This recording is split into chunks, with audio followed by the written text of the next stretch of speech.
da melhor forma possível.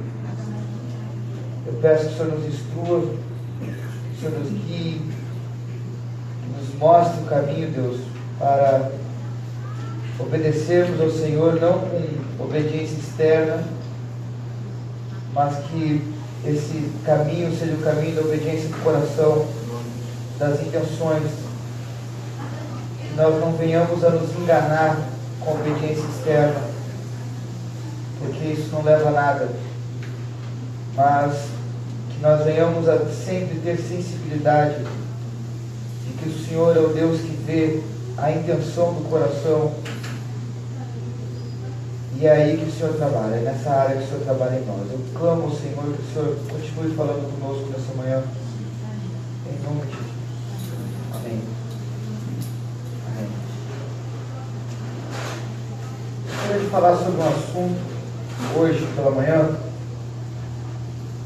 É interessante, né? O João tem falado sobre o que leva, ele compartilhou conosco hoje pela manhã, o que leva uma pessoa a permanecer e o que leva uma pessoa a não permanecer no seminário em si.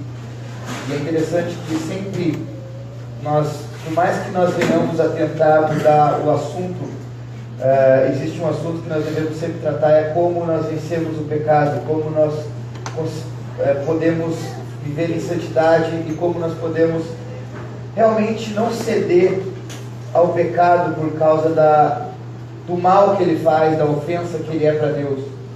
E é interessante a diversidade de pecados que existem nessa terra, a diversidade de opções, de oportunidades, de propostas.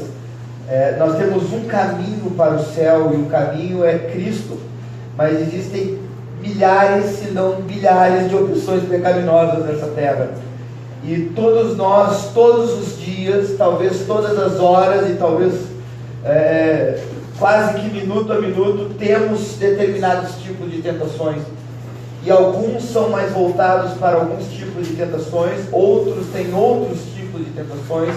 Nós não somos tentados igualmente, não existe ninguém que tenha os mesmos tipos de tentações. Mesmo você que é casado, a tua esposa vai ter alguns tipos de tentações mais fortes na vida dela, e você, esposa, vai ter alguns tipos de tentações mais fortes na tua vida. Algumas pessoas têm muita tentação com roubo, outros com mentira, outros com imoralidade. Para outros a imoralidade já não é tão forte, já é a preguiça. Para outros já não é preguiça, já cai talvez até no campo do homossexualismo. E outros não têm esse tipo de problema, outros já mentiram a vida toda, outros foram indisciplinados a vida toda, outros não têm problema com indisciplina. Então é interessante a diversidade de tentações que tem, mas existe um tipo de tentação que todo ser humano tem, e eu te garanto que todos os dias da vida dele, todos os homens vão ter esse tipo de tentação. E é sobre isso que eu gostaria de falar hoje pela manhã. Eu gostaria de falar da tentação do orgulho. Ninguém está longe desse tipo de tentação, de se orgulhar, por causa da diversidade que tem esse tipo de pecado e as portas que esse tipo de pecado tem. Então todos nós, em um momento ou outro da nossa vida, tanto no passado como hoje, como no futuro, nós fomos, somos e seremos tentados no campo do orgulho. E parece que quanto mais tempo você passa no ministério, a linha ela se afina mais, a possibilidade de você cair nesse tipo de tentação fica cada vez mais forte e evidente para você, e como ele é modificado. Um grande exemplo disso, você está fora do Evangelho, e agora você vai ter aquele complexo de inferioridade, aquela autocomiseração de, não, eu não sou nada, eu não sirvo para nada, eu não presto para nada, e isso é uma espécie de orgulho. Você entra no Evangelho, você modifica seus princípios, você modifica a tua vida, e agora o orgulho vai te atacar no outro lado, dizendo, você é o cara, você consegue, você pode, seja independente. Então, toda a tua vida você vai ser cercado por essa tentação.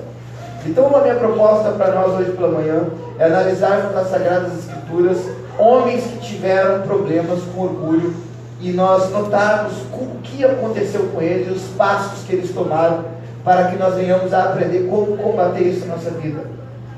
Então vamos abrir Tiago capítulo 4, versículo número 6. Tiago 4, 6. É impressionante porque Deus ele abomina toda espécie de pecado. mas parece que Deus tem eu não sei, vamos abrir aspas, um problema maior, fecha aspas, com o pecado do orgulho. Tiago capítulo 4, versículo 6, a Bíblia diz: antes ele dá maior graça, pelo que diz, Deus resiste aos soberbos, mas dá graça aos humildes. Deus resiste aos soberbos, mas dá graça aos humildes. Então, entendemos que soberba e orgulho basicamente é a mesma coisa, são palavras sinônimas. A pessoa que é soberba é uma pessoa orgulhosa. Não existe diferença maior do que um coração orgulhoso e um coração humilde. Se existe algo que são totalmente opostos, se existem coisas que são totalmente opostas e diferentes, é um coração orgulhoso, um coração duro e um coração humilde, um coração quebrantado. É muito fácil identificar, mesmo entre os homens. O orgulho, basicamente, em essência, é um louvor próprio. O orgulho é dar a nós mesmos a glória e a honra que pertence e deve ser dada unicamente e exclusivamente a Deus. O orgulhoso, ele não admite, nunca admite, ou talvez parcialmente admite os seus erros. O orgulho é o pecado que mais impede o homem de se render a Jesus Cristo. 1 Pedro capítulo 5, versículo 5 diz: Deus resiste aos soberbos, contudo aos humildes concede graça. Você nota que é basicamente a mesma coisa que Tiago fala.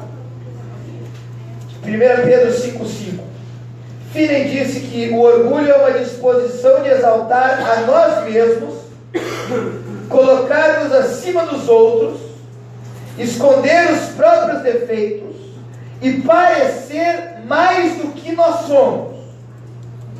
C.S. Lewis disse que não existe nenhum outro defeito que torne alguém tão impopular, e mesmo assim não existe nenhum outro defeito mais difícil de ser detectado em nós e nós mesmos. É o estado mental mais oposto a Deus que existe. O orgulhoso é extremamente competitivo. Ele sempre vai comparar a sua vida com a de outra pessoa. O prazer do orgulho não está em se ter algo, mas somente em se ter mais do que a pessoa ao lado. Isso ainda é C.S. Lewis dizendo.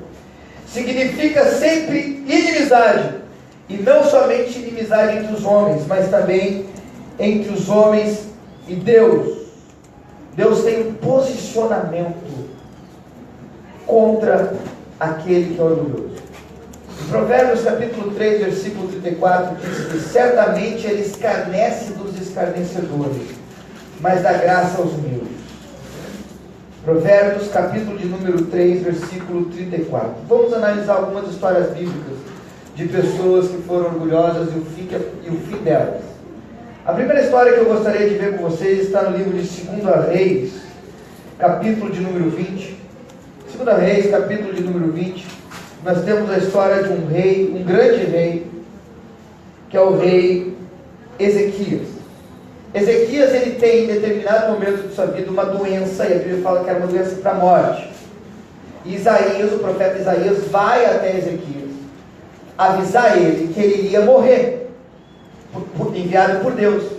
A Bíblia diz que quando Isaías sai, o rei Ezequias, ele coloca a sua face na parede e começa a orar, lamentar, chorar e dizer para Deus: Deus, olha para o que eu tenho feito, olha para os anos de fidelidade. E a Bíblia diz que quando Isaías ele está se retirando daquele lugar, Deus novamente fala com Isaías para que ele voltasse até o rei Ezequias e avisasse Ezequias que Deus iria prolongar os seus anos. E Deus agora acrescenta mais 15 anos de vida ao rei Ezequias. Nesse período nasce o bondoso, futuramente bondoso rei Manassés. Talvez seria melhor se ele tivesse morrido, mas Ezequias permanece vivo. Então, Manassés, você lê 2 Crônicas 33, você vai ver porque eu chamo ele sarcasticamente bondoso. Mas ele converteu depois, então está tranquilo. Mas aí Ezequias é curado. E essa notícia se espalha mundialmente. E a Bíblia vai falar aqui que o rei da Babilônia manda uma embaixada até aonde Ezequias está. E quando essa comitiva chega, eles andam um período de 4 meses até chegar lá. Eles chegam ali agora até o palácio de Ezequias e para ouvir de Ezequias sobre o que Deus tinha feito na vida dele, na cura e nos milagres. A grande questão é que durante todo esse diálogo entre Ezequias e a comitiva babilônica, em nenhum momento ele fala da sua cura. Mas ele começa a mostrar o seu palácio, ele começa a mostrar o seu reino, ele começa a mostrar as construções, ele começa a mostrar as edificações, ele começa a mostrar tudo aquilo que ele conquistou. Mas a Bíblia fala que aquilo não agradou a Deus. Porque ali no final de sua vida, Ezequias, ele se orgulha de tudo aquilo que ele fez. E a Bíblia agora fala que Deus chega para Ezequias e manda um recado para ele, no versículo 16 do capítulo 20. Então disse Isaías a Ezequias: ouve a palavra do Senhor. Eis que virão dias em que tudo quanto houver em tua casa, com o que entesouraram teus pais até o dia de hoje, será levado para a Babilônia. Não ficará coisa alguma, disse o Senhor.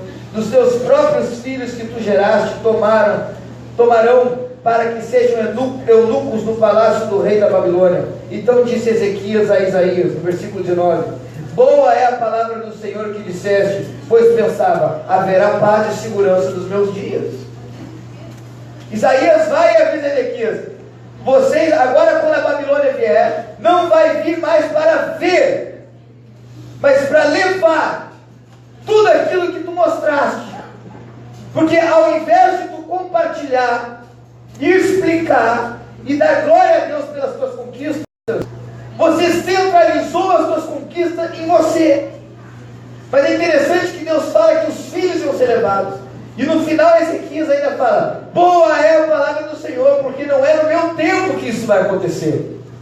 Ou seja, não vai acontecer comigo, vai acontecer com os meus filhos. O problema vai vir sobre os meus filhos. Nós não podemos esquecer o que a Bíblia nos fala. Nunca diga no teu coração que foi o teu braço que te fez adquirir essa riqueza. Porque Deus nos encheu, nos transborda de capacidades. Algumas nós usamos, algumas nós estamos desenvolvendo, e outras capacidades, talentos e dons nós ainda nem sabemos, nem descobrimos que temos. E Deus de forma alguma quer que venhamos a ocultar e escondê-las. Mas na mesma proporção que Deus quer que você use o que Ele te deu na tua mão, as tuas capacidades, na mesma proporção Ele quer receber a glória por ter te dado essas coisas. Mas o ser humano, se não puder, é tão egoísta que começa a achar que foi Ele, por meio dele, para Ele, sobre todas as coisas. A Bíblia fala no livro de Daniel de outro homem, Daniel capítulo 4, versículo de número 28 em diante. Daniel capítulo 4, versículo 28, a Bíblia fala do rei Nabucodonosor. Daniel capítulo 4, versículo 28 e 31. Após Daniel já havia avisado o rei Nabucodonosor de como ele deveria se comportar. Mas depois de um ano, Nabucodonosor não ouve o que Daniel diz e começa a se orgulhar no seu coração por algumas coisas. Note o que ele fala. Daniel capítulo 4, versículo 28. Todas essas coisas sobrevieram ao rei Nabucodonosor.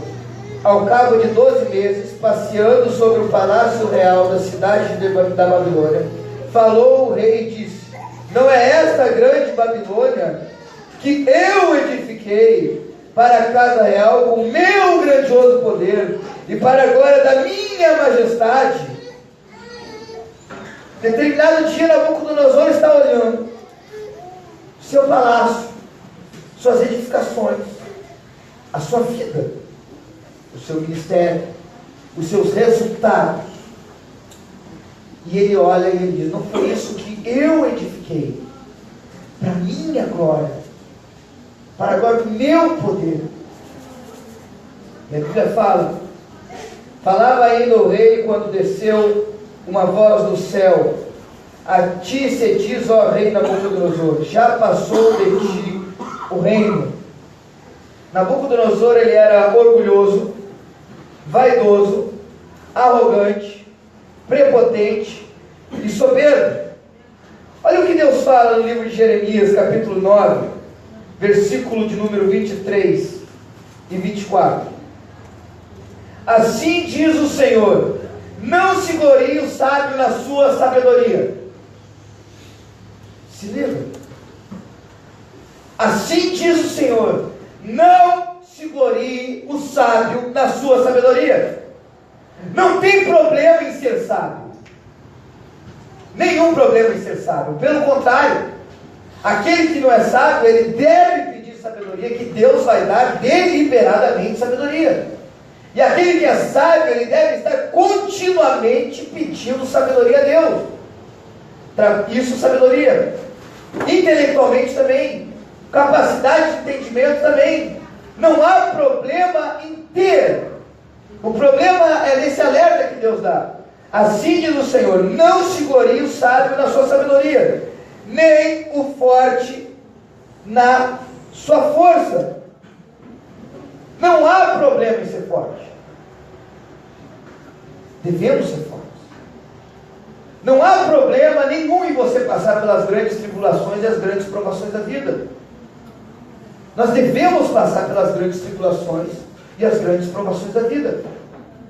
A grande questão é você nunca focar, centralizar, acreditar que foi a tua capacidade.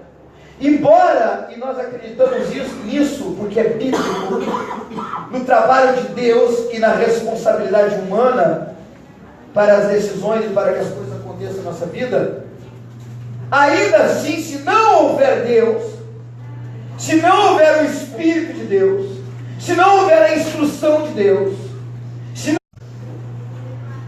não se gloria na tua permanência. Não se compara com quem foi. Porque muitos começam juntos e muitos param, como o missionário falou aqui agora há pouco. E você pode ter certeza que no teu coração vai vir a sugestão de que você é melhor que fulano e é melhor que Beltrano. Talvez até é, mas não se gloria nisso, porque se não fosse Deus, você tomaria o mesmo. Deus instrui Moisés. No meio do caminho, Moisés não circuncidou o filho, Deus ia passar a faca e ia matar. E a história poderia ter sido outra. Por quê? Porque no meio do caminho, Deus olhou para Moisés e achou ele pesado em falta. Deus não trabalha com contrariedade. Se no meio do caminho você afrouxar, se orgulhar, o teu reino será passado de ti. E Deus vem e coloca outro no teu lugar que esteja disposto a fazer aquilo que você não está disposto. A Bíblia fala no livro de 2 Reis, capítulo 5. Depois disso, Nabucodonosor virou, não como, mas basicamente um animal. 2 Reis, capítulo 5, versículo 1, tem uma das histórias que eu mais gosto para tratar sobre esse assunto, que é sobre Naamã. Naamã, ele era um herói de guerra, muitas condecorações, vivia com sua roupa de soldado, mas por baixo de sua roupa havia lepra. Ele era muito conceituado, muito famoso pelas suas conquistas, mas leproso. A Bíblia fala, usa o termo porém leproso. Onde ninguém via, ele estava morrendo. O rei, de Naamã, um dia da Síria, manda para Israel um pedido para o rei de Israel de ajuda. O rei de Israel diz: eu posso fazer alguma coisa por ele? E aí uma determinada serva sabe de um homem em Israel que é um profeta e que ele poderia fazer alguma coisa para Naamã. E aí Naamã prepara sua comitiva, seus cavalos, seus soldados, e vai até a casa desse homem. 2 Reis, capítulo 5, versículo 9 e 14. E a Bíblia diz que veio, pois, Naamã com seus cavalos e seus carros e parou à porta da casa de Eliseu. quantos cavalos e quantos soldados não pararam na porta da casa de Eliseu? Um soldado, um general sírio. Talvez se fosse em alguns lugares, o profeta, o pastor, o apóstolo ali, iria aproveitar a oportunidade para fazer o marketing de quem ele estava falando. Eliseu nem sai de casa. A Bíblia fala que então Eliseu lhe mandou um mensageiro. Eliseu nem foi falar com Naamã, dizendo: vai e lava-te 7 vezes no Jordão, e a tua carne será restaurada e ficarás limpo. Naamã, porém, muito se dignou, dizendo: pensava eu que ele sairia a ter comigo, por-se-ia de pé, invocaria o nome do Senhor seu Deus, moveria a mão sobre o lugar da lepra e restauraria o leproso. Naamã, ele tem uma expectativa de ser tratado de determinada forma, por ser quem ele era. Só que quando ele chega diante do profeta Eliseu, Eliseu não trata ele da forma como ele esperava. E aí o orgulho é manifestado. Porque algumas pessoas esperam determinado tipo de tratamento, criam uma expectativa de serem tratadas por serem algo. E quando aquilo não é suprido, quando ela é tratada de forma indiferente, ela se sente humilhada pela pessoa, e principalmente se houver mais pessoas. Quantos não são assim?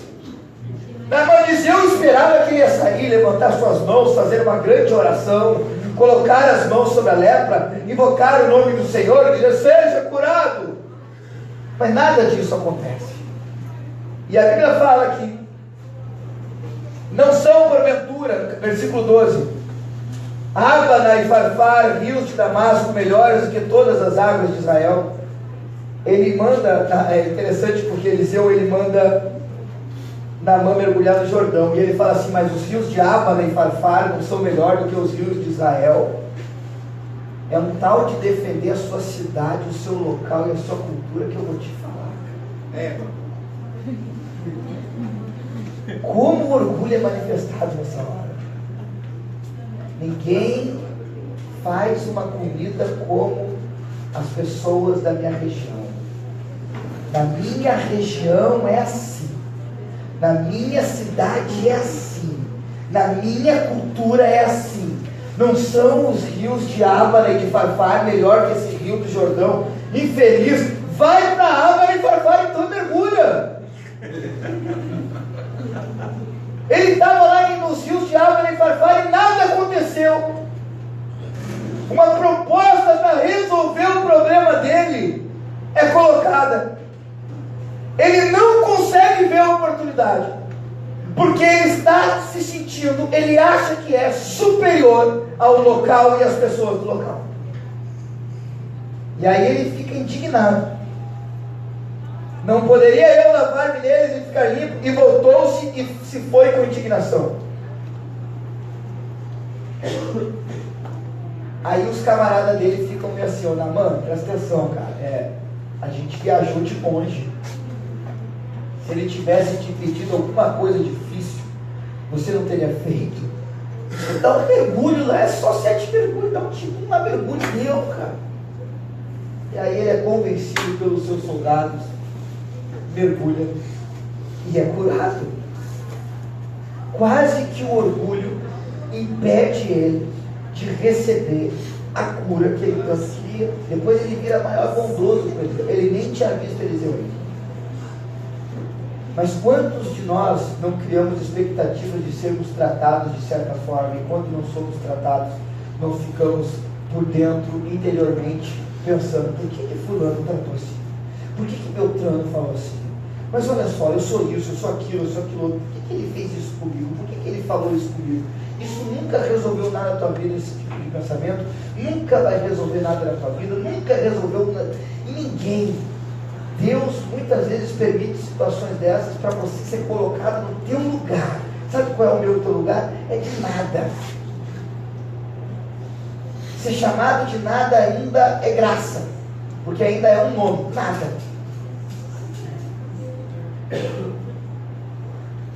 Outra história, irmãos.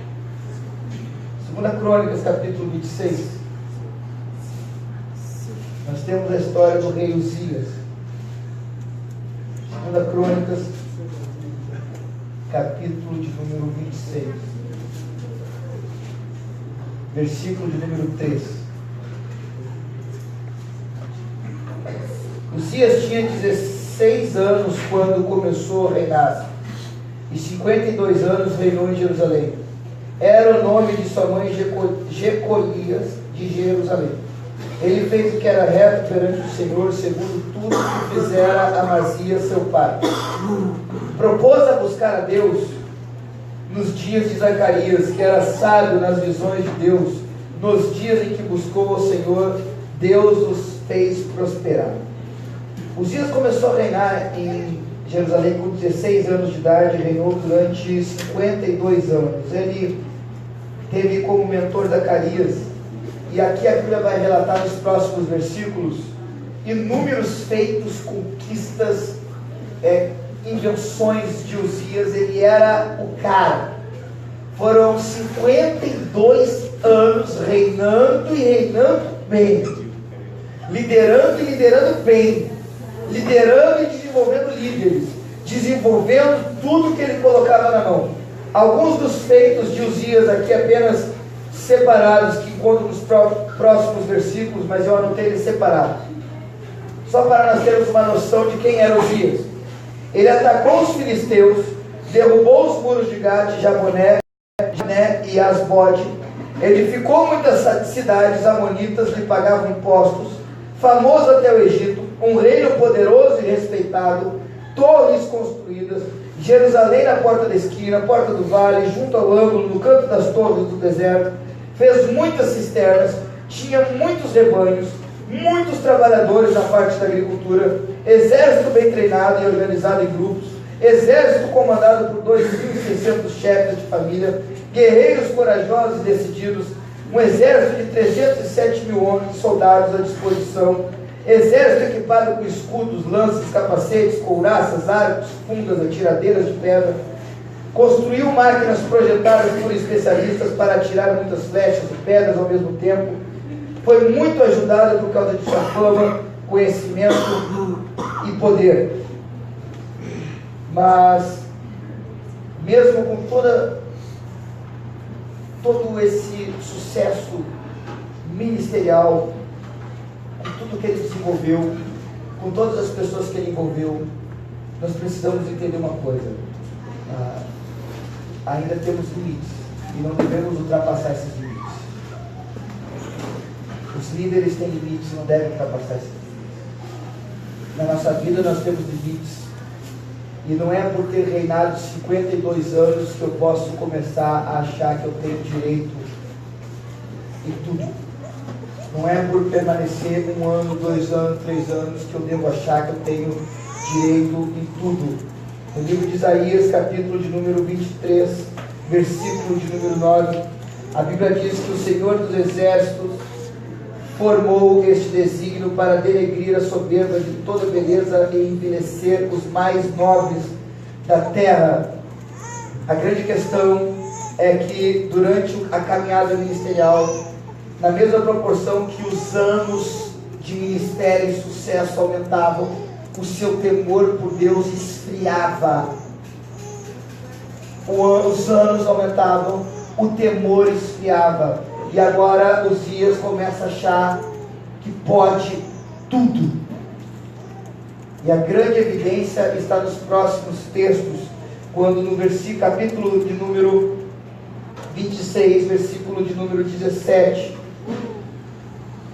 a Bíblia vai falar, 2 Crônicas, deixa eu voltar aqui porque eu saí, 2 Crônicas 26, versículo de número 16, a Bíblia fala: mas havendo-se já fortificado, note isso, 52 anos para construir um homem, e no momento em que ele está definido como, esse homem é definido como fortificado. O que é algo fortificado? É algo praticamente invencível. é algo que tem estrutura, é algo que tem base, é algo que não se abala com qualquer problema. Uzias é definido como alguém fortificado, não inconstante, mas forte. E havendo-se já fortificado, exaltou-se o seu coração. O problema não é em ser fortificado.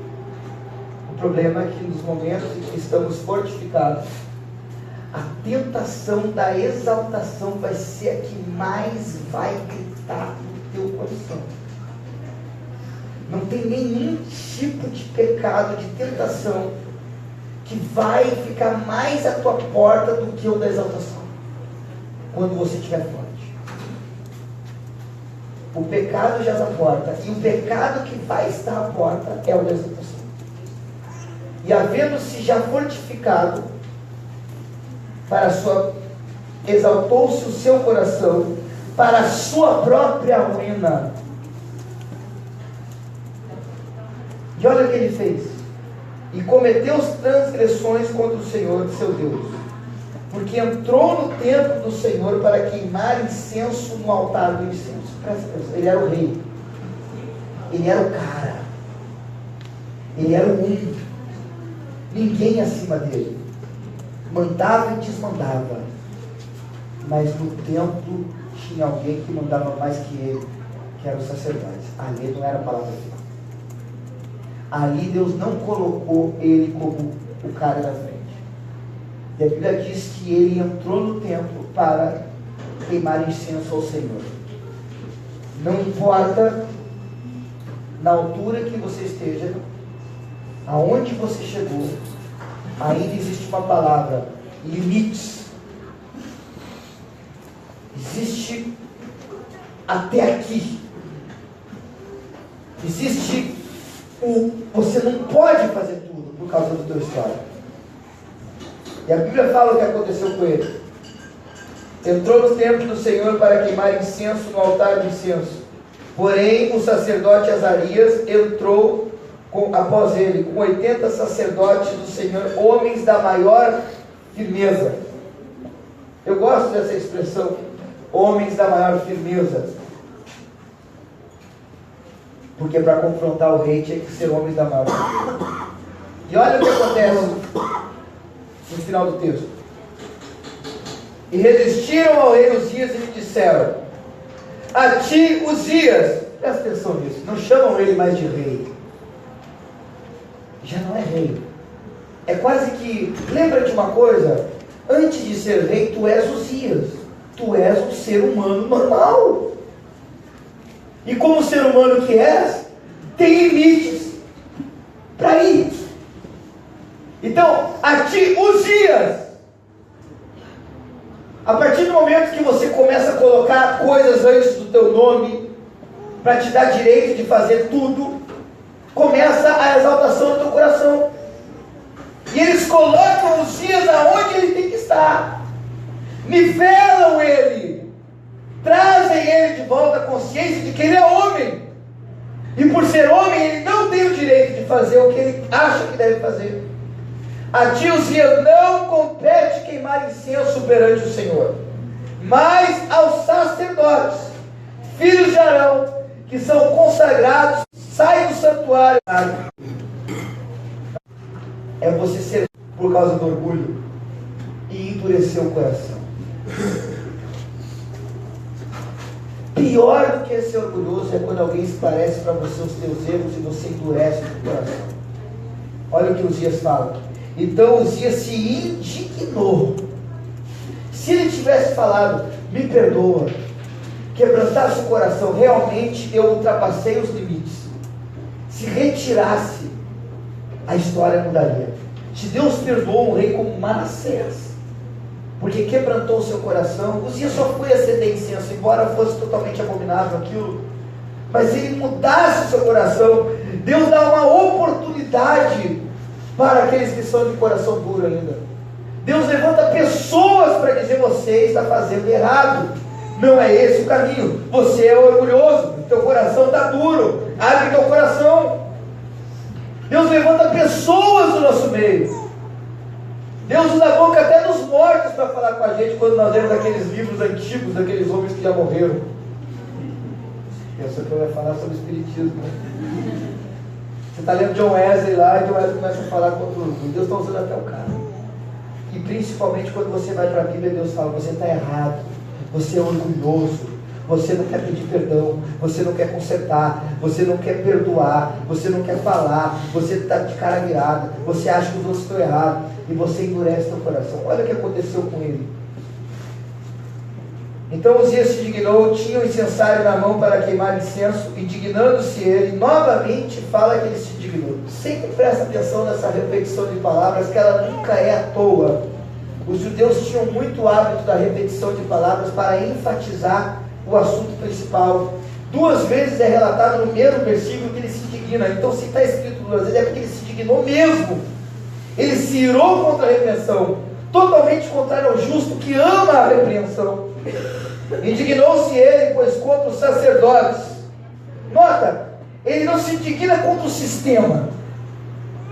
Geralmente a indignação e a insatisfação não é contra o sistema, é contra as pessoas que dão ordens do sistema. Os sacerdotes estavam falando aquilo para o bem dele, orientando ele. Ele não entende como uma orientação, e ao invés de amar a repreensão, ele se indigna não com a repreensão, mas com os sacerdotes, as pessoas. A lepra lhe saiu na testa perante os sacerdotes. Sempre vai ter consequência. A grande questão é que nós temos aqui um Nabucodonosor ali atrás, que enquanto falava, Deus passa o reino. Nós temos um Uzias que enquanto endureceu o coração, a lepra brota na testa dele. Mas nós temos situações da nossa vida em que a punição divina não vem de forma imediata e instantânea. Ela demora. Finney fala algo interessante no seu livro de teologia sistemática. Ele fala que a partir do momento que uma pessoa ela recebe luz de algo, claro, nós entendemos que ela deve se render àquela verdade, quebrantar o seu coração, aceitar e praticar. Mas se a pessoa, no primeiro momento em que ela recebe a luz, ao invés de se render, ela endurece, a luz ela não vai ser retirada. A luz ela nunca sai. Com o tempo passando, pessoas orando e contínuas ministrações, a luz vai brilhar mais. Acontece que, vamos botar em proporções níveis, o nível de egoísmo, a proporção de egoísmo usada para resistir àquela luz era 1. Só que com o tempo passando, para que eu continue a resistir àquela verdade, que eu continue a não me render àquela verdade, eu preciso, por necessidade, me tornar mais egoísta. Então vem uma administração, eu endureço, egoísta. No outro dia, outra administração de Deus, dos pastores, dos livros, eu endureço, mais egoísta ainda. Você imagina 10 anos assim. Como que fica o coração dessa pessoa? A rocha intocável que fica, inquebrável que fica. Então, no momento da repreensão, entende uma coisa: a nossa luta não é contra carne nem sangue, mas contra principados e potestades. Existe um mundo espiritual em que nós não vemos. Existe Satanás e seus demônios que vão fazer de tudo, colocar na tua cabeça que você deve endurecer o teu coração na hora que tu fores repreendido. Isso é maligno. Isso é diabólico. E só uma observação: não é ser repreendido pelo pastor. Porque às vezes o pastor vem te repreende e você aceita. O teu colega de quarto te repreende e você ignora. A repreensão não depende de quem fala. Se é repreensão e é verdade, ponto final. A verdade não é mais verdade porque o pastor ou os líderes falaram. Se é verdade, é verdade. Não depende do caráter, talento, ministério, seja lá quem for. É verdade, ponto final. Então a minha reação diante da repreensão deve ser, pelo menos, ouvir, meditar, autoanalisar. E se realmente houver a necessidade de mudança, mudar. E no final ainda agradecer. O orgulhoso não consegue fazer isso. porque ele sempre olha de cima para baixo. Sempre. Uzias estava ali como rei, embora ele era homem. A Bíblia diz que a lepra brota na testa dele, e ele percebe isso. E os sacerdotes agora se reúnem e tiram Uzias do templo o mais rápido possível, e ele mesmo se apressa em sair. A Bíblia fala no versículo de número 20: então o sumo sacerdote Azarias e todos os sacerdotes voltaram-se para ele, e eis que estava leproso na testa, apressadamente o lançaram fora. Até ele mesmo se deu pressa em sair, visto que o Senhor o ferira. Assim ficou leproso o rei Uzias até o dia da sua morte. Eu quero te falar uma coisa: tem consequências de pecado que são irreversíveis nessa terra. Deus pode te perdoar, pode te salvar, mas nessa terra talvez vai ter consequências irreversíveis. Já era. Se ele tivesse olhado, aceitado. Antes, Uzias tinha diante dele milhares e milhares de pessoas, sentava na mesa, comia as melhores comidas de sua família. Agora ele fica leproso até a sua morte, pior, e morou por ser leproso numa casa separada, porque foi excluído da casa do Senhor. Tem que ser retirado de perto de pessoas, isolado e com lepra. Que vida miserável depois de 52 anos reinando bem. Talvez o rei ou um dos reis que mais foram sucesso. Depois de tantos anos fazendo bem, encerra a vida dentro de uma casa podre, imundo, com lepra, sem uma nova oportunidade para ser curado. Deus quer nos alertar. Deus quer nos alertar. O orgulho não pode dominar o nosso coração. A repreensão deve ser aceita. E se você errou, se você endureceu, se você expôs algo que foi errado, você, naquele momento, a partir do momento que você detectou aquilo, vai até a pessoa que você ofendeu, que te ofendeu, ou seja lá o que for a situação, resolve aquilo, resolve no teu coração, mas não deixe essa raiz crescer no teu coração. Tem raízes que são impressionantes como são longas. Lá em Manaus, no nosso terreno, tem uma castanheira, tem 2 castanheiras. E aquela árvore, ela é gigante. Até por lei é proibido cortar ela. E um dia nós estávamos ajeitando o campo de futebol nosso, e nós estávamos a uma grande distância da árvore. E aí nós ajeitando, quando nós notamos a raiz dela, estava muito longe dela. Tem raízes que vão longe demais. Mas aquela raiz, ela não foi sempre daquele tamanho. Era uma semente. E cresceu. Quantos anos, com o passar dos anos, a raiz dessa mágoa, desse orgulho, ele cresce mais, então detecta e age. A Bíblia fala também de outro homem. 1 Crônicas, capítulo 21. 1 Crônicas 21.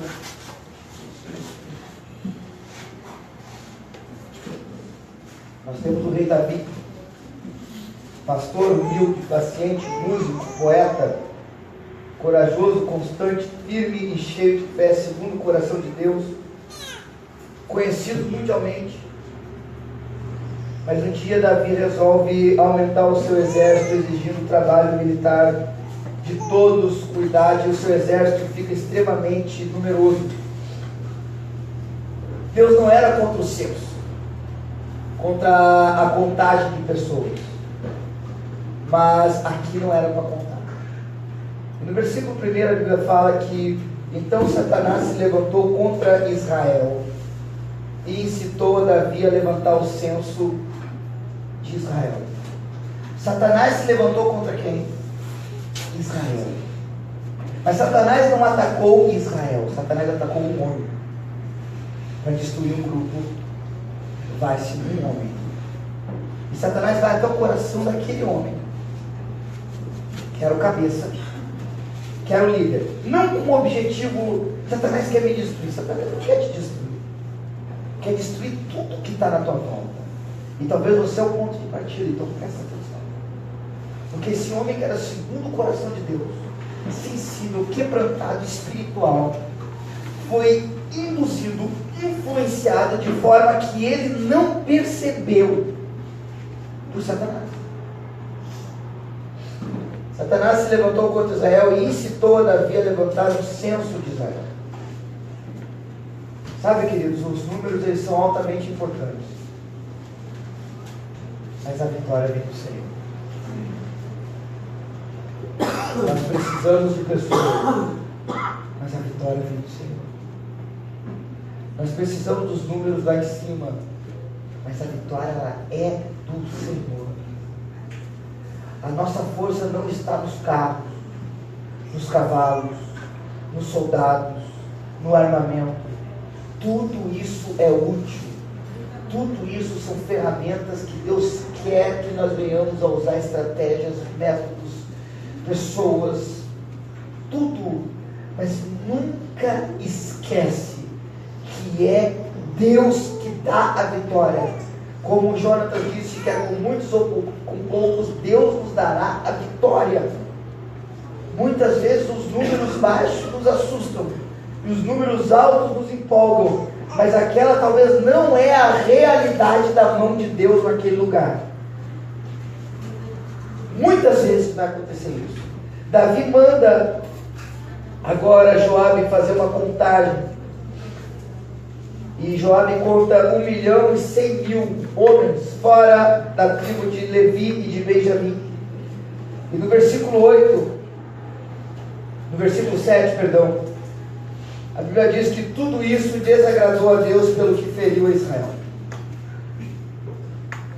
Deus não era contra o censo, mas por um motivo ou outro, a Bíblia não entra em detalhes nessa história, mas tudo indica que Davi olhou demais para o seu exército.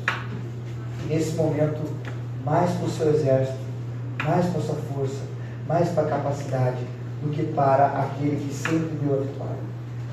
Por isso que Deus se desagradou. Por qual outro motivo ele iria se desagradar? Porque ele fez uma mera contagem. E a Bíblia diz que Davi, então disse Davi a Deus: muito pequei em fazer tal coisa, porém agora peço-te que perdoes a iniquidade de teu servo, porque procedi muito loucamente. Beleza? Amém? Graças a Deus, louvado seja o Senhor. Deus perdoa e bola para frente. Negativo. Teve consequência. Se tem um pecado que vai ter consequências sempre, é o pecado do orgulho.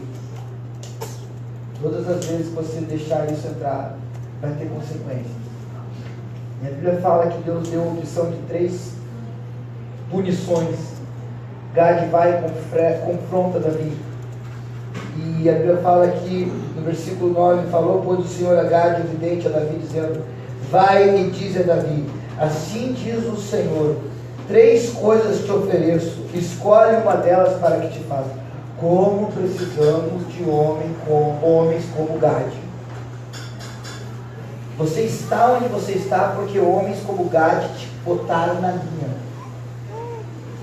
Mas quando chega a nossa hora de dizer, você não está no caminho certo, a perna treme.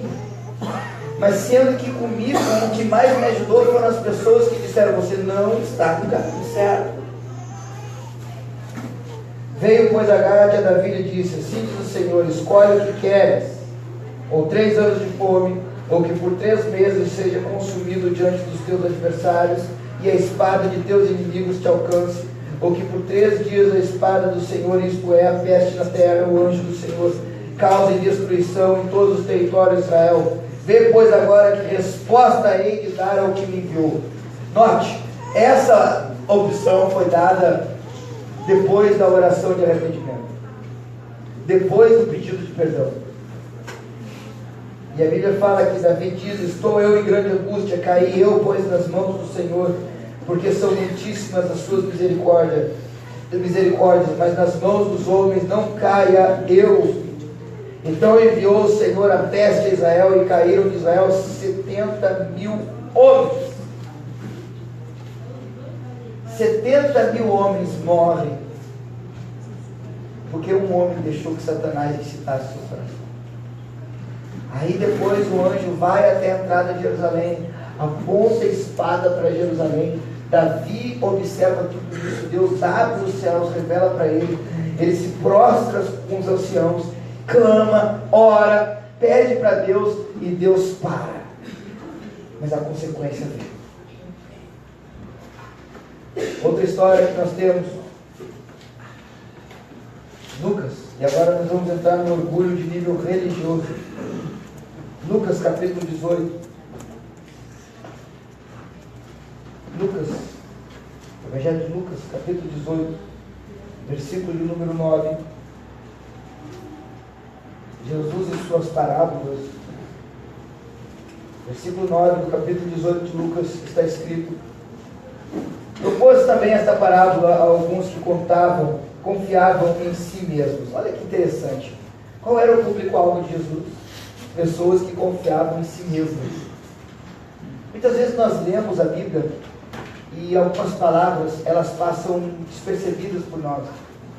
Mas se você ler essa parábola entendendo o público-alvo de Jesus, te ajuda a entender melhor a parábola e você trazer e aplicar na sua vida. Então, quando você lê a Bíblia, presta muita atenção. Não é no capítulo, não é no versículo, é palavra por palavra, se possível, sílaba por sílaba do que está escrito, se possível, letra por letra. E procura tesouros na Bíblia, porque tem tesouros na Bíblia. Se você procurar, se você ler com atenção, orando no Espírito, meditando, Deus vai te mostrar coisas das Escrituras. E aqui Jesus propôs também esta parábola a alguns que confiavam em si mesmos, por se considerarem justos e desprezavam os outros. Pessoas que se consideravam justas, talvez por crer na doutrina da santidade, acham que são santos. Crer na doutrina da santidade não te faz santo. Crer que você não tem uma natureza pecaminosa não te faz uma pessoa que não está vivendo em pecado. Não tem nada a ver. A prática, a aplicação, o andar segundo a luz que tem sim. Jesus propõe essa parábola àqueles que se achavam justos e desprezavam os outros. Ou seja, pessoas que se achavam, de certa forma, superiores por causa de suas obras, por causa do que fazem. 2 homens subiram ao templo com o propósito de orar. Um fariseu, claro, Jesus e suas cutucadas com o grupo farisaico, né? E o outro publicano. O fariseu, posto em pé, orava de si para si. Olha como ele orava, de si para si. Eu nem sei como gesticular isso. De si para si. Orava de si para si mesmo dessa forma: ó Deus, aí entrou Deus, depois do de si para si, ele coloca Deus. Graças te dou. Ele agradece a Deus, porque não sou como os demais homens, roubadores, injustos e adúlteros, nem ainda como esse publicano. Aí aponta para o cara que está orando, cara.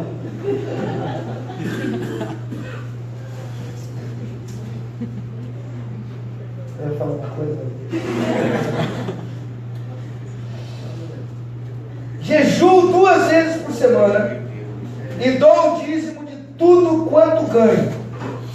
Cara, ele está falando para... Eu vou te falar uma coisa. Quando uma pessoa ela começa a expressar demais aquilo que ela faz, já é estranho.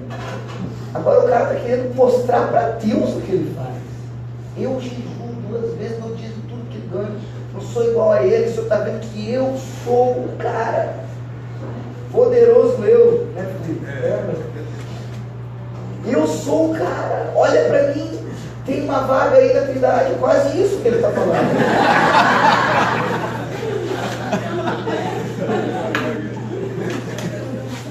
O publicano estando em pé, longe. Então presta atenção nesse longe. O publicano nem perto dele estava. O fariseu está orando em pé. Não sou como este homem. O cara estava longe. Ele estava tão preocupado com a comparação. Imagina, você está orando, é um momento de concentração, é um momento de foco, é o teu momento individual. Aí você vai ficar procurando alguém lá a 100 metros de distância, 50 metros, para dizer: Deus, eu sou melhor que aquele cara lá. Que concentração na oração que ele estava. Ele estava tão preocupado em demonstrar sua superioridade que ele tinha que achar alguém inferior na sociedade para se comparar. Ele tinha que olhar como que o outro estava se comportando. É igual o aluno quando vai ver as notas e vai ver a nota dos outros. Para quê? Para quê? Você vai ver a nota dos outros? Vai tentar aumentar a tua nota. Pior não é ver a nota dos outros, é a reação depois que vê a nota dos outros. O publicano, estando em pé longe, não ousava nem ainda levantar os olhos ao céu, quebrantado, mas batia no peito dizendo: ó Deus, sê propício a mim, pecador. Estava ali resolvendo sua vida com Deus, coração quebrantado. Digo-vos que este desceu justificado para a sua casa, e não aquele, porque todo o que se exalta será humilhado, mas o que se humilha será exaltado. O orgulho gera essa falsa espiritualidade. Nós temos também em Apocalipse capítulo 13, eu só tenho mais duas histórias. Apocalipse capítulo 3, versículo 15 ao 17. Apocalipse 3, 15 ao 17. Ainda dentro dessa questão religiosa, diz assim: a igreja de Laodiceia: conheço as tuas obras,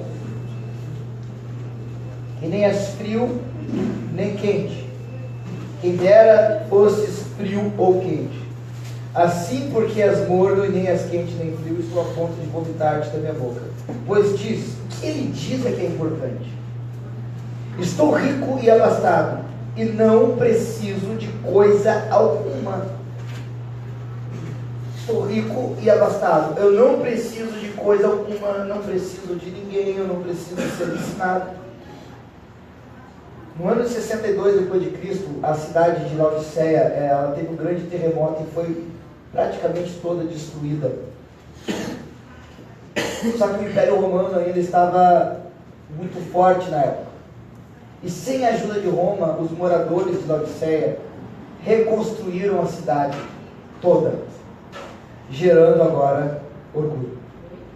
E diz: não preciso de mais nada. Você já ouviu essa frase na boca de alguém? Eu já sei. Você vai ensinar alguém? Eu já sei. Eu não preciso. Quer ensinar o padre a rezar missa? Quer ensinar não sei o quê? Eu me pergunto por que essa pessoa usa essa frase. Por quê? Qual o objetivo? Ah, é brincadeira. Tudo bem esse tom de brincadeira, mas muitas vezes não é tom de brincadeira. Existem pessoas, e muitas pessoas, por incrível que pareça, que sabem mais que nós. Por incrível que pareça, sabia disso? Tem pessoas que sabem mais que você, que tem pessoas que sabem mais que eu, em várias áreas, em todas as áreas da nossa vida. Então talvez aquele publicano, aquela publicana, seja lá quem for, publicana, aquela pessoa, ela vai te dizer algo que 99% do que ela vai falar não presta para nada. Mas 1% do que ela vai falar pode te servir para você crescer 0,1% na tua vida. Agarra. Porque se vai te fazer crescer, por mais que o mínimo do que ela fale te faça crescer, o mínimo possível, agarra. Não seja de coração duro achando que você já sabe tudo. Seja ensinável. Olha o que ele diz aqui na: estou rico e abastado e não preciso de mais nada. E nem sabes que o que Cristo está falando para eles é que nem eles tinham total conhecimento de quem eles eram. Você nem sabe que na verdade és infeliz, sim, miserável, pobre, cego e nu. O que é pior do que estar nu, ser pobre, ser cego, ser infeliz e ser miserável, cara? Só de estar nu já é uma vergonha. Ser pobre, ser cego, é pior que o cego lá de Jericó, que ele ainda tinha roupa. Cego, pobre, miserável, nu. Mas ele tem uma ideia dele de que ele não precisa de mais nada. Consegue imaginar alguém no nosso meio nu, cego, sem nada, sem expectativa de vida, ainda dizendo: eu não preciso de nada, nem de ninguém, não me ensine. Consegue imaginar coisa mais absurda do que isso? Provavelmente você vai ser tentado todos os dias da tua vida a ser assim. Eu já fui várias vezes. E você vai ser.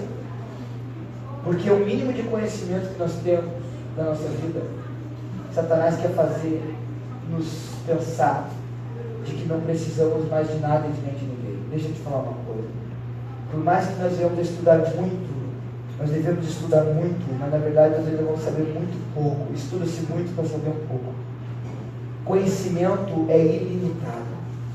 Conhecimento de Deus é imensurável. E por último, Mateus capítulo 20.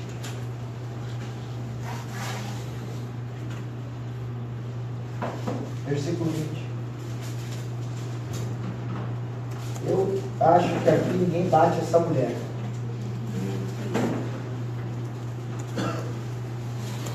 Mateus capítulo 20, versículo 20 ao 22. A Bíblia fala: então se chegou a ele a mulher de Zebedeu com seus filhos, adorando, pediu-lhes um favor. Perguntou-lhe ele: o que queres? Essa mulher é a mãe de Tiago e de João, os discípulos de Jesus, ok? E adorando, pediu-lhe um favor. Ela chega, se prostra, se adora a Cristo e pede um favor. Perguntou-lhe: o que queres? Ela respondeu: manda. Aí já mudou tudo, já não é mais quebrantada, já virou manda. Impressionante como o orgulhoso ele manifesta rápido o que está no coração.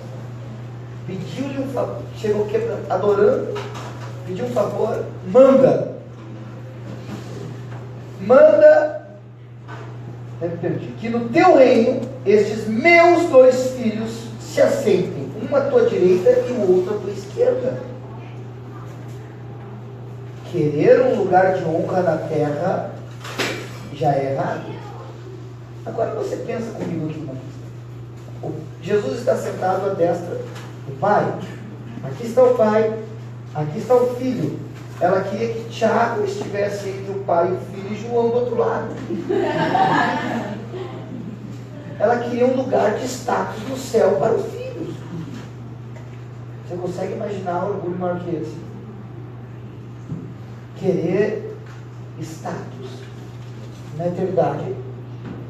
Você consegue pensar num alvo mais absurdo que esse? Só de subir e ficar lá quietinho, paradinho, dizendo santo, santo, santo, para todo sempre, já é graça sobre graça, sobre graça, sobre graça. E o interessante é que ela fala para eles que os meus 2 filhos se assentem, que é um trono ainda para ele. Você está rindo? Mas é. Tem pessoas que exigem posição, cara, que exigem lugar, que exigem reconhecimento. Mas Jesus respondeu: não sabeis o que pedis. Podeis vós beber o cálice que eu estou para beber? Responderam-lhe: podemos. Tadinho. Mas parece que o orgulho cega de certa forma a pessoa. O deleite de Deus é uma alma humilde, e o Senhor habita na alma humilde. É a alma humilde habita com Deus. Deus dá graça aos humildes. Eu tenho algumas perguntas para você se autoanalisar, perguntas que eu peguei de Richard Baxter, um escrito dele. Adaptei algumas para nós, para que você possa se analisar a tua vida, o teu coração, para ver se você tem algum traço de orgulho, se está faltando com humildade em alguma área da tua vida, porque esse assunto, na verdade, é muito sério. Deus resiste aos soberbos, então o soberbo de forma alguma ele permanecerá na congregação dos justos, como a Bíblia fala: os ímpios não permanecerão, então os soberbos não permanecerão. Algumas perguntas para nós meditarmos. Não vai ter como você anotar, porque eu vou ler um pouco rápido por causa do tempo. Depois, se você quiser, você pode ou pegar a gravação, ou tirar foto, ou copiar, ok? Você, aos seus próprios olhos, é um homem de valor e muito cuidadoso, que a estima que os outros lhe dedicam. Você é o tipo de pessoa que valoriza o aplauso dos outros e seu coração pula de alegria quando ouve que os outros muito o estimam. Você fica abatido quando as pessoas o desprezam. Você é o tipo de pessoa que prefere estar com pessoas que te elogiam. Você tem um coração que fica ressentido com aqueles que te menosprezam. Você é o tipo de pessoa que precisa que seus caprichos sejam satisfeitos e que seu julgamento precisa ser a regra por meio da qual os outros devem ser julgados e que a sua palavra precisa ser lei para todos à sua volta. Você é o tipo de pessoa que está sempre pronta a discutir com todo homem que disser uma palavra ao contrário. Você é o tipo de pessoa pronta a julgar humildade como fraqueza, alguém que não sabe se humilhar, nem se submeter a ninguém, nem se envergonha, nem confessa quando peca contra Deus ou ofende ou difama os teus irmãos. Você é o tipo de pessoa que dá mais atenção a quem tem dinheiro do que ao irmão mais pobre. Você é o tipo de pessoa que prefere não poder servir a Deus em lugar desprezível, nem um pouco nobre, cultura desprezível, mentalidade fraca, mas acha que se ajusta melhor a posições e às honras e ama a obra de Deus quando se tem prestígio. Você é o tipo de pessoa que deixa claro sua disciplina, seus resultados e usa frases como eu faço, eu consegui para impressionar e ter o nome conhecido. Você se admira do seu título, dos seus estudos, sua educação, sua cultura, fala da sua cidade e estado como os melhores. Você é o tipo de pessoa que se torna insensível quando erra. Você é o tipo de pessoa que está mais pronta a se defender e manter a sua inocência do que acusar a si mesmo ou confessar sua falha. Você quer sempre ser o melhor nos esportes e perder é impensável para você. Você é o tipo de pessoa que mal pode ouvir uma reprovação dos seus erros, que digere com dificuldade. Você é o tipo de pessoa que está mais pronta a ensinar do que a aprender e a ditar aos outros o que fazer do que escutar a voz deles. Você é o tipo de pessoa corajosa e confiante em sua própria opinião e não suspeita nem um pouco do seu conhecimento, mas menospreza todas as opiniões contra você. Seu espírito sempre está mais pronto a comandar e a governar do que a obedecer os outros e governado por eles. Você é o tipo de pessoa sempre pronta a doutrinar seus mestres e líderes e irmãos em Cristo. Então, se você tem algum desses sintomas, provavelmente você é uma pessoa orgulhosa. Mas Jesus quer e possibilita a mudança para nós. Todos nós já tivemos manifestações de orgulho na nossa vida. O que você tem que fazer é resolver, é consertar, é pedir perdão, é perdoar, é mudar a intenção do teu coração, porque não tem nada de errado em ser bom. Tem errado em você querer ser superior. Não tem nada de errado em você ser superior. Pessoas serão superiores a outras, nós não podemos fugir disso. Agora, o querer ser superior a outrem, isso é um problema. O homem orgulhoso é seu próprio Deus e admira a si mesmo. Para encerrar um versículo. Mateus capítulo 11, versículo de número 28. Mateus 11, 28, e eu encerro aqui. Vinde a mim todos os que estáis cansados e sobrecarregados, e eu vos aliviarei. Tomai sobre vós o meu jugo, e aprendei de mim, porque sou manso e humilde de coração, e acharei descanso para a vossa alma. A alma orgulhosa é pesada e sem descanso. Aquele que é humilde, quebrantado, que considera os outros superior a si mesmo, e Paulo fala, ninguém pense de si mais do que realmente é. Essa alma não tem descanso. Jesus disse no livro de João, não quereis vir a mim para terdes vida Por quê? Por quê? Por que ficar abraçado com orgulho e carregar esse fardo impossível de ser carregado? Sendo que Cristo possibilita a tamanha porta da salvação. Jeremias fala: escandalizai-vos aos céus, aterrorizai-vos à terra, porque o meu povo que se chama pelo meu nome me trocou a mim manancial de águas vivas por cisternas e cisternas rotas que não retêm água.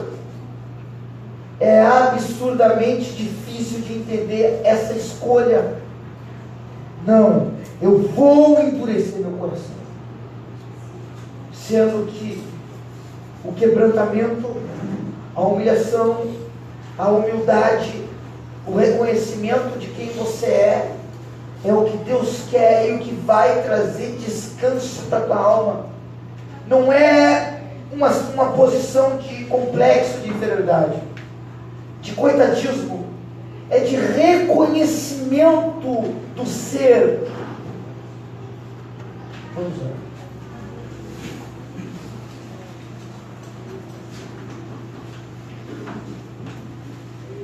Senhor meu Deus,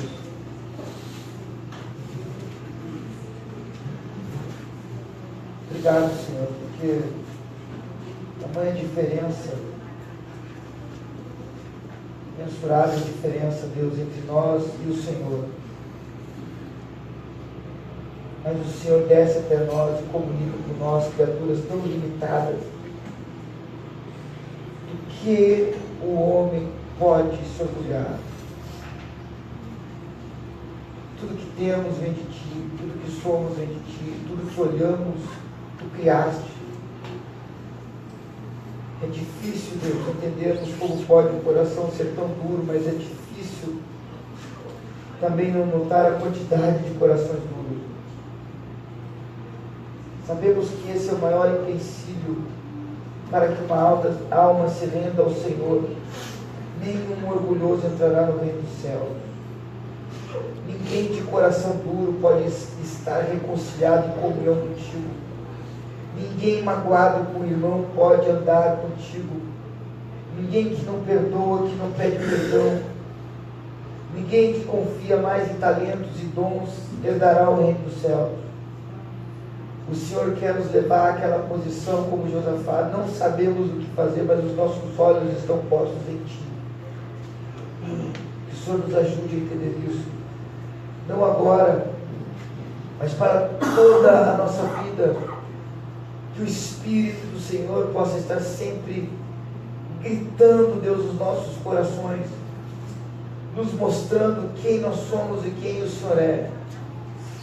Como Paulo, Deus, quando olhou o Senhor Jesus Cristo glorificado e caiu ao chão cego, não pôde ficar em pé mais diante do Senhor. Eu peço ao Senhor que o Senhor manifeste a Tua santidade no nosso meio, Deus.